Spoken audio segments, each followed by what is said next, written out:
Hi, my name's Andrew. I work at Acumen Connections as a customer support specialist, and today I'm going to show you everything you need to know about the Ingenico Desk 3500. So your Ingenico Desk 3500 will come in a box just like this. Inside that box, one 10-foot long Cat5 Ethernet or phone cord. You don't have to use it if you don't want to. And the device itself. Comes in two easy to put together parts. The terminal itself, which is connected to the power brick, and the power cord as well.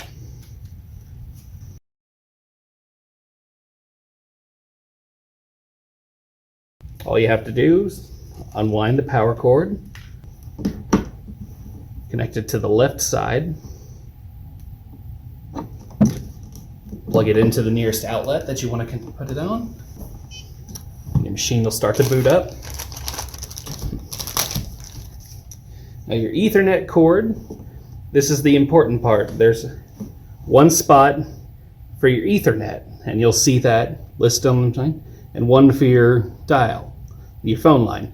If you can misconnect those two, your machine's not going to work and you're going to have a very bad day. So since this is an Ethernet cord, it needs to go in the Ethernet plug. And the other side will go into your modem. The Ingenicos are not Wi-Fi. We do sell a Wi-Fi version, and if you need that, you need to specify that to our sales representative before we send you a machine. The Wi-Fi can connect to the phone line to an Ethernet cord, but the regular ones cannot connect to Wi-Fi. Machine will take a while to load up and get all of its parameters going. And once you're set up, everything is programmed into the machine before we send it out to you, so you're good to start taking transactions immediately.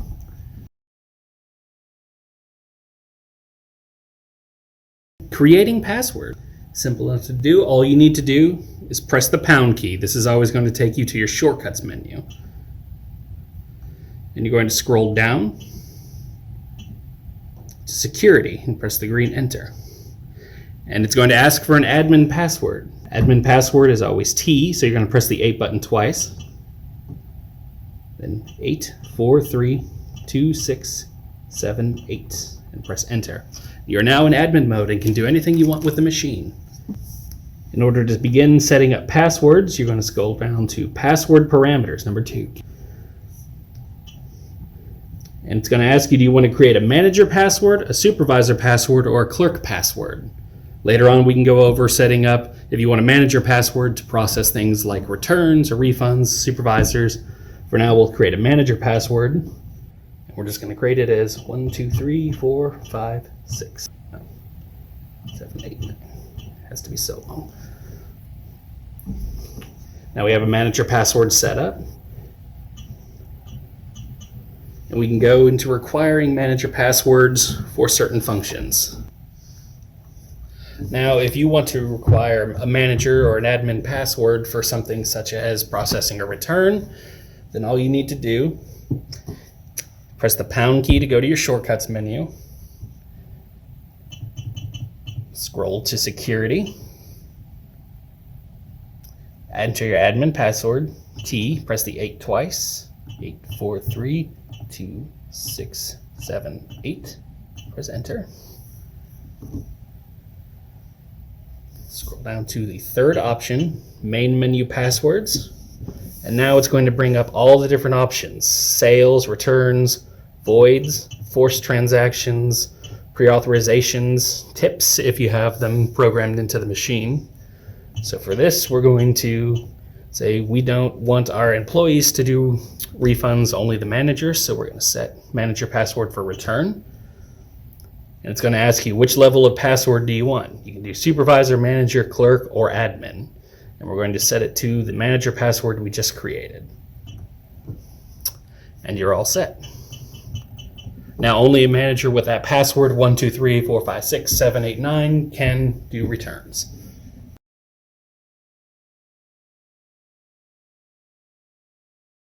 If you ever needed to adjust the date or time, you're going to press the white bullseye key, which brings up your main menus. and you are going to press pound to bring up your shortcut menu again. And this is going to type in 12, and this brings you to your date and time settings. So now if we wanted to change the date or the time, you can just scroll to each one of those. You can even adjust the format that the date and time appears in the top corner of the Ingenico device right there.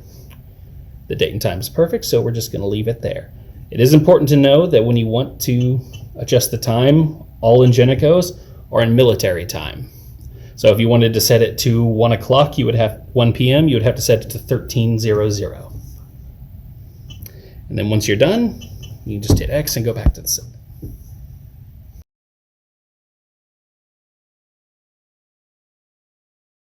If for any reason you need to reset your Ingenico device, it's as simple as 1, 2, and 3. And your device is reset.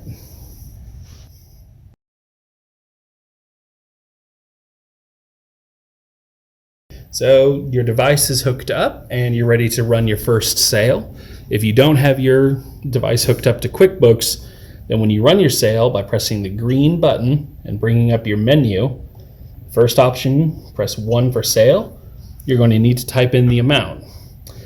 Because we sell the cheapest candy bars on the face of the earth, this candy bar is only 1 penny. Type in your amount and press enter. And now your customer can insert your chip right down there. They can swipe. We have contactless touch payment. Or if you'd like to manually enter in your card number, you can just start typing.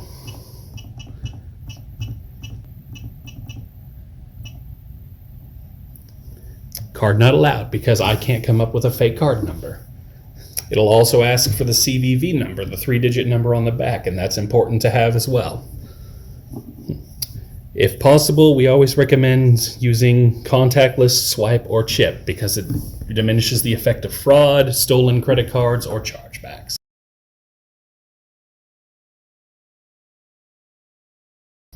Now let's say I accidentally charged 2 pennies for that 1-cent candy bar instead, and we can't have that. Bad Yelp reviews are terrible. We are going to go back to our sale menu by hitting the green button. And number 2, we're going to go for a return. And since we'd set up a return, passwords for our return, we're going to need to enter our manager password.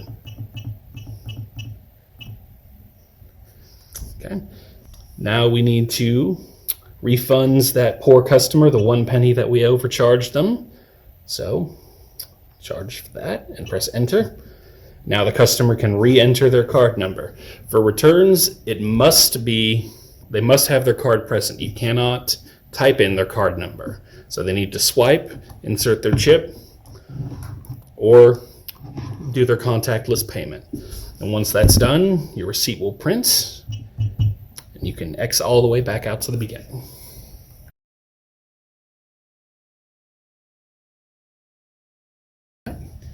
You've had a long day of selling hundreds of 1-cent candy bars because you're the most popular candy shop in town, and now you're ready to settle out your batch for the day. So you're going to press the green enter button. We're going to scroll all the way down to number 8, settle your batch. Hit that, and it's going to ask, do you want to settle just your gift and debit and EBT cards, gift cards, or all transactions? You're always going to want to select all transactions. It's going to ask you one more time, are you sure you want to close out, or do you want to get one more sale in for the day? Hit yes, and your machine will batch.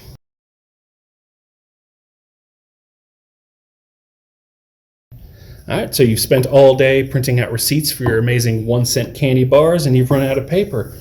How do I change it? Lift up your machine. Put your finger right in the gap there and lift up.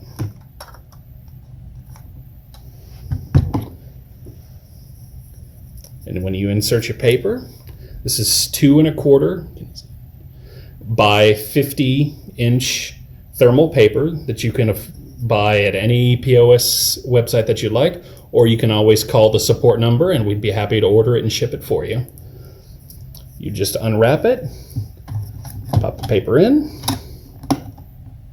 and you're all good to go.